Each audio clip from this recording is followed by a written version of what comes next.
말씀은 열왕기하 8장 7절에서 15절까지 말씀입니다. 제가 보는 성경으로 구약 574면에 있는 열왕기하 8장 7절에서 15절까지 말씀을 한 절씩 교독하시고 마지막 15절은 함께 보도록 하겠습니다.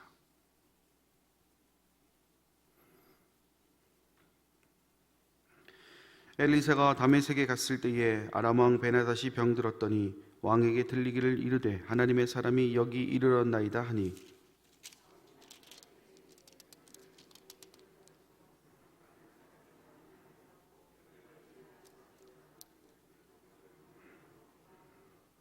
하사엘이 그를 맞이하러 갈새 다메섹의 모든 좋은 물품으로 예물을 삼아 가지고 낙타 40마리 싣고 나아가서 그의 앞에 서서 이르되 당신의 아들 아람 왕 베나닷이 나를 당신에게 보내 이르되 나의 이 병이 낫겠나이까 하더이다 하니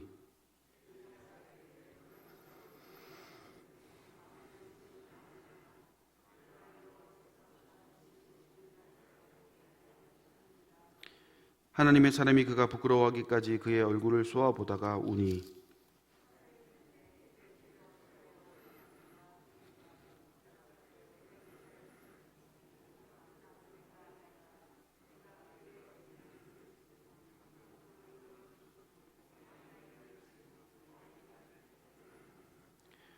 하사엘이 이르되 당신의 개 같은 종이 무엇이기에 이런 큰 일을 행하리오이까 하더라. 엘리사가 대답하되 여호와께서 내가 아람 왕이 될 것을 내게 알게 하셨느니라 하더라.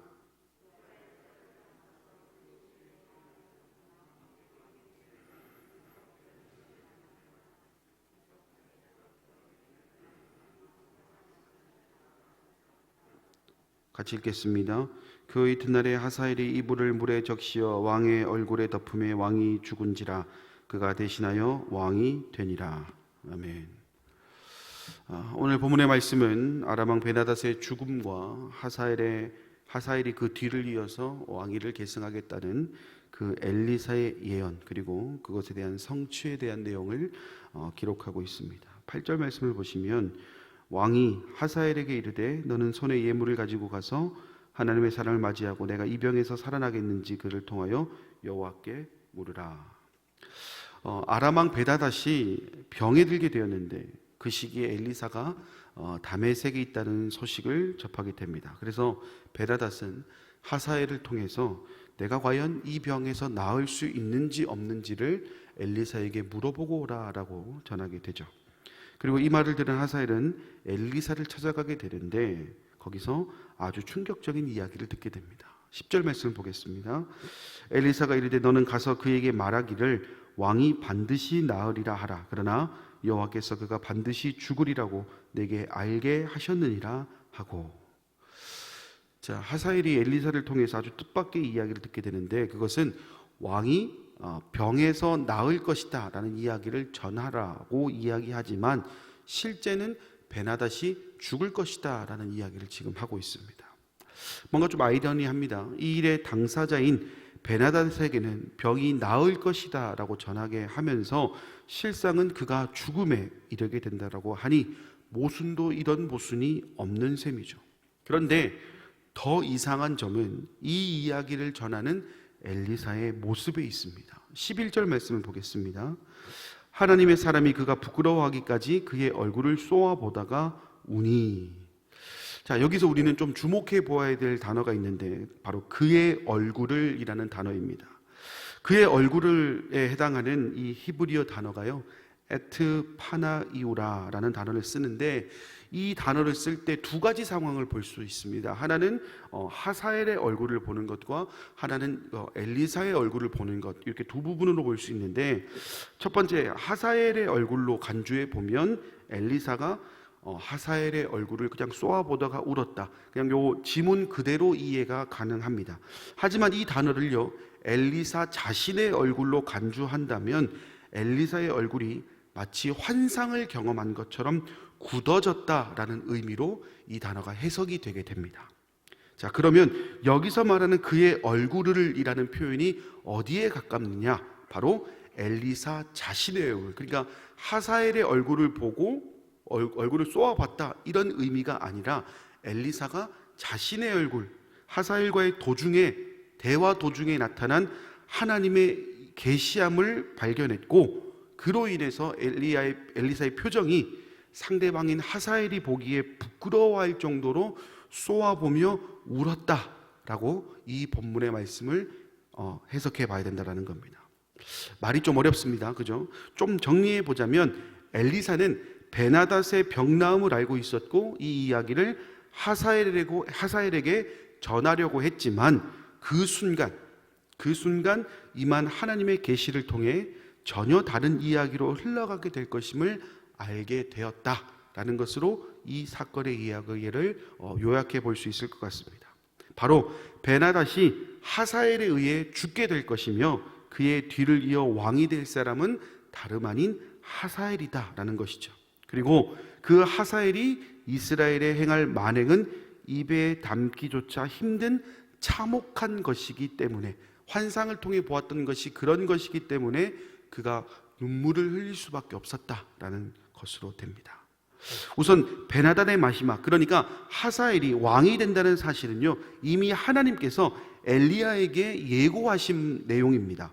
하나님은 엘리야에게 하사엘에게 기름을 부어 아람의 새 왕으로 삼으라라고 앞에서 말씀을 하셨습니다. 물론 성경에는 하사엘에게 기름을 부은 내용에 대해서 명확하게 기록하고 있지는 않지만 9장 이후에 예후에게 기름을 부으라라는 하나님의 지시가 엘리사에게 임하게 되는 장면이 9장 이후에 나타나는데, 그것으로 미루어 보았을 때 이 하사엘도 엘리사를 통해서 기름 부음 받아서 왕이 될 사람이었다라고 우리는 볼 수 있습니다.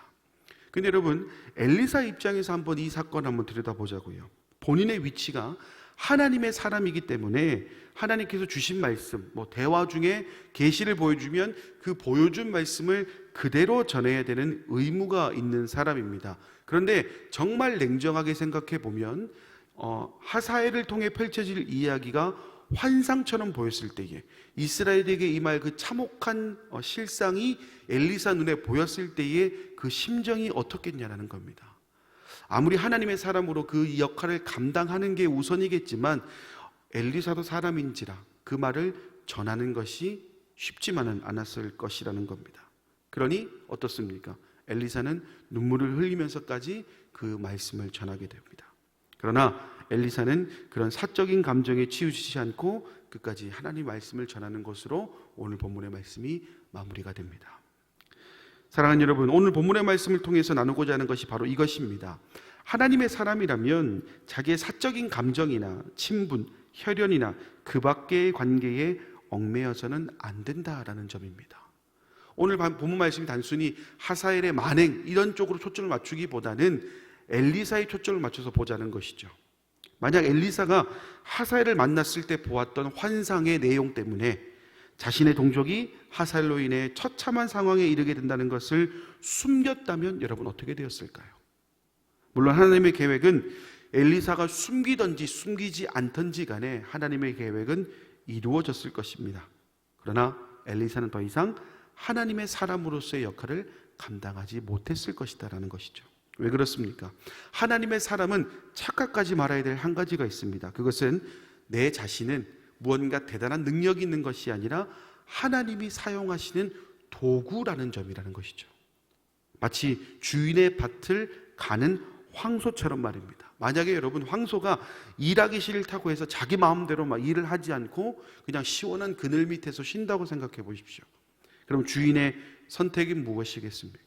심한 매질을 하거나 그래도 말을 안 들으면 그냥 도축장에 보내버리지 않겠습니까?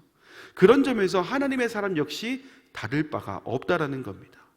하나님의 사람이 자신의 사적인 감정에 매여서 정작 해야 될 일에 대해 게으름을 피운다면, 그것을 전하지 않는다면 더 이상 도구로서의 쓸모가 없어지게 된다는 것이죠.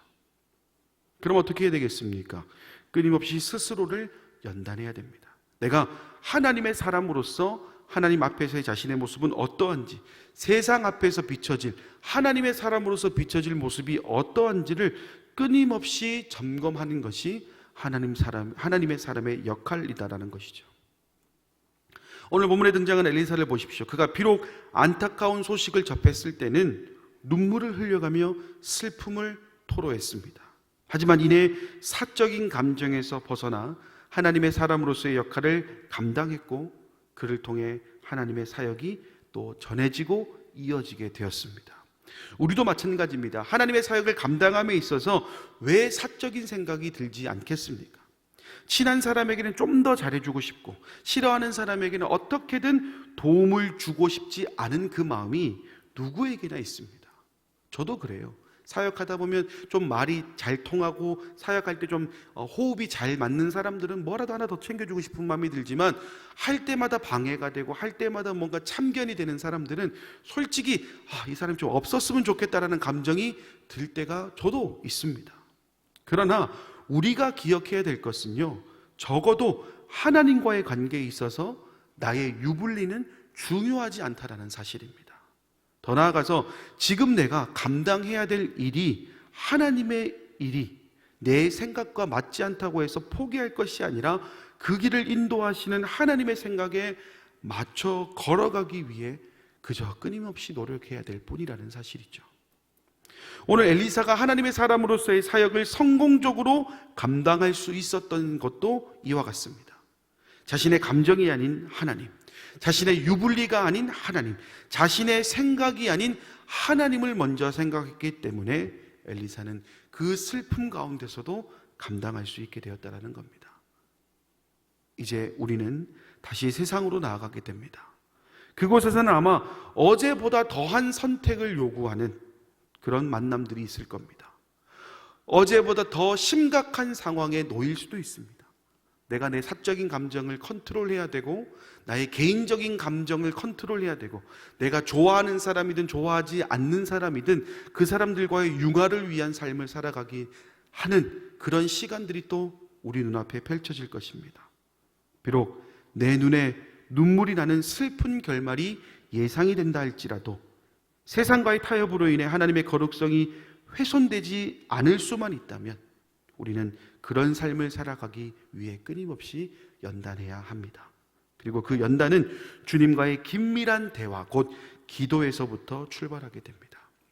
오늘 이 새벽이 나의 나된 것은 다 하나님의 은혜임을 고백하는 시간으로 더 깊은 주님과의 만남으로 이어진다면 감당하지 못할 것만 같았던 일들이 나의 사적인 감정으로 인해서 무언가 가슴에 좀 슬픔이 들 수는 있겠지만 주님께서는 그 마음을 더 기뻐 받아주시고 우리를 도구로 사용해 주실 줄 믿습니다. 분명한 것은 감당하지 못할 것만 같았던 삶의 무게를 덜어주시고 대신 지어주시는 주님을 만나는 유일한 방법은 우리의 인생이 하나님의 사람으로 살아가는 것, 그 눈물을 닦아주시는 분이 하나님이라는 것을 기억하는 것밖에 없다는 사실을 우리는 잊지 말아야 하겠습니다. 오늘부터 시작되는 우리 가자 공동체 모든 성도님들의 삶의 이야기가 하나님의 사람으로서 하나님의 사람이라는 그 타이틀에 부합하는 귀하고 복된 시간으로 나아갈 수 있기를 간절히 소망합니다. 기도하겠습니다. 자비로우신 아버지 하나님, 은혜와 사랑을 감사드립니다. 오늘 우리는 엘리사의 눈물에 조금 더 초점을 맞춰 보았습니다. 생각해 보면 하나님의 사람이라도 자신의 눈앞에 펼쳐진 이야기들을 그저 그대로 전하는 것 쉽지 않습니다. 하나님의 사람으로서 감당할 때에 정말 주님 하기 힘든 일들이 얼마나 많습니까? 내가 이걸 해야 되나 말아야 되나 고민될 때가 얼마나 많겠습니까? 그저 이 엘리사의 눈물이 엘리사에게만 있던 눈물이었겠습니까? 분명 오늘을 살아가는 우리 가자 공동체 성도님들에게도 동일한 그 눈물이 있었는 줄 믿습니다. 그러나 지금까지 우리가 걸어왔던 것은 내가 하나님의 자녀이기 때문에, 내가 하나님의 사람이라는 것을 잊지 않았기 때문에 지금까지 걸어왔습니다. 그리고 충실히 감당했고 하나님께서 기뻐하셨는 줄 믿습니다. 하지만 앞으로의 시간도 있습니다. 지금까지 잘 해왔다고 해서 앞으로도 잘할 수 있느냐? 주님, 우리는 장담할 수 없습니다. 그렇기 때문에 오늘 우리는 말씀을 통해 다시금 우리의 마음을 다잡습니다. 주님, 혹여나 내가 하나님의 일을 감당함에 있어서 나의 사적인 감정 때문에, 나의 유불리 때문에, 나의 생각 때문에 하나님의 사역이 멈추거나 막히지 않도록 인도해 주시며, 혹여나 그런 것에 고민할 때면 사랑하는 내 아들아, 사랑하는 내 딸아, 내가 너와 함께한다, 내 손잡고 걸어가자, 그 주님의 따뜻한 위로의 음성을 들을 수 있는 오늘의 하루가 될 수 있도록 인도하여 주시옵소서. 그리고 그 선택 이후에 펼쳐질 주님 여러 가지 고민거리들이 있습니다. 그 고민거리들도 주님께서 다 만져주셔서 비록 세상적으로 봤을 때는 고민거리로 남을지 모르겠지만 하나님 안에서는 정말 하나님이 기뻐하시는 일이 될 수 있도록, 또 기뻐하시는 일임을 기억할 수 있도록 주님 인도하여 주시옵소서. 이제 주일을 준비합니다. 거룩한 주일을 준비할 때 있어서도 내가 하나님의 사람으로서 선택해야 될 것이 무엇인지를 분명히 하는 오늘의 시간 되는 우리 모든 가자 공동체 성도들 될 수 있도록 인도하여 주시옵소서. 모든 말씀 예수님의 이름으로 기도드립니다. 아멘. 하늘에 계신 우리 아버지, 아버지의 이름을 거룩하게 하시며 아버지의 나라가 오게 하시며 아버지의 뜻이 하늘에서와 같이 땅에서도 이루어지게 하소서. 오늘 우리에게 일용할 양식을 주시고 우리가 우리에게 잘못한 사람을 용서하여 준 것 같이 우리 죄를 용서하여 주시고 우리를 시험에 빠지지 않게 하시고 악에서 구하소서. 나라와 권능과 영광이 영원히 아버지의 것입니다. 아멘. 주신 말씀 생각하면서 함께 통성으로 기도하시고 자유스럽게 돌아가도록 하겠습니다. 함께 기도하겠습니다. 자비하신 아버지 하나님, 은혜와 사랑을 감사드립니다. 오늘도 이 새벽을 깨우며 주님께만 온전한 소망이 있음을 고백하는 가자공동체의 기도가 있습니다. 매일의 삶을 살아갈 때에 우리에게 필요한 것은, 우리가 가장 소유해야 되는 것은 역시나 하나님입니다. 내 생각대로 흘러가는 것 같지만 결국에는 그 길을 인도하시는 분이 오로지 여호와 하나님이시기에 오늘도 우리는 우리의 선택을 하나님께 돌립니다. 개인의 기도의 제목을 하나님께 올려드립니다.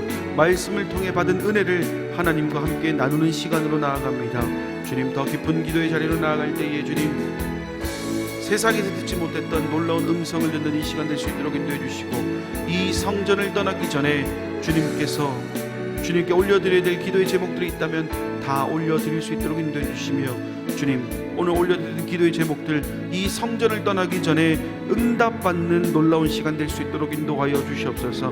혹여나 오늘 이 성전을 떠나면서까지 응답받지 못한 기도의 제목들이 있다면 삶에서 하나님의 사람으로 살아가며 매 순간 헌신하는 그 순간순간들에서 주님 응답의 축복을 느낄 수 있도록, 응답의 축복을 누릴 수 있는 이 시간 될 수 있도록, 우리 상도의 삶이 될 수 있도록 인도하여 주시옵소서. 거룩한 주일을 준비합니다. 한 사람 한 사람, 나는 하나님의 사람이다. 세상과의 타협이나 나의 개인적인 감정이나 나의 사적인 감정에 의해서 좌지우지되는 것이 아니라 나는 하나님의 사람이다라는 것을 기억하는 오늘의 시간이 되어서 거룩한 주일 하나님과 행복한 동행을 이어가는 데 부족함이 없는 우리 모든 가자 공동체 성도들 될 수 있도록 인도하여 주시옵소서. 주님, 더 깊은 기도의 자리로 나아갑니다. 그곳에서 주님의 놀라운 음성과 따뜻한 온기를 느끼는 시간 될 수 있도록 인도해 주시고, 혹여나 올려드리지 못한 기도 제목이 없어서 아쉬움이 남는 이 기도의 시간이 되는 것이 아니라 주님, 올려드릴 기도의 제목들 다 올려드리고 하나님의 그 따뜻한 손길을 느끼며 오늘 이 시간을 채워갈 수 있도록 인도하여 주시옵소서.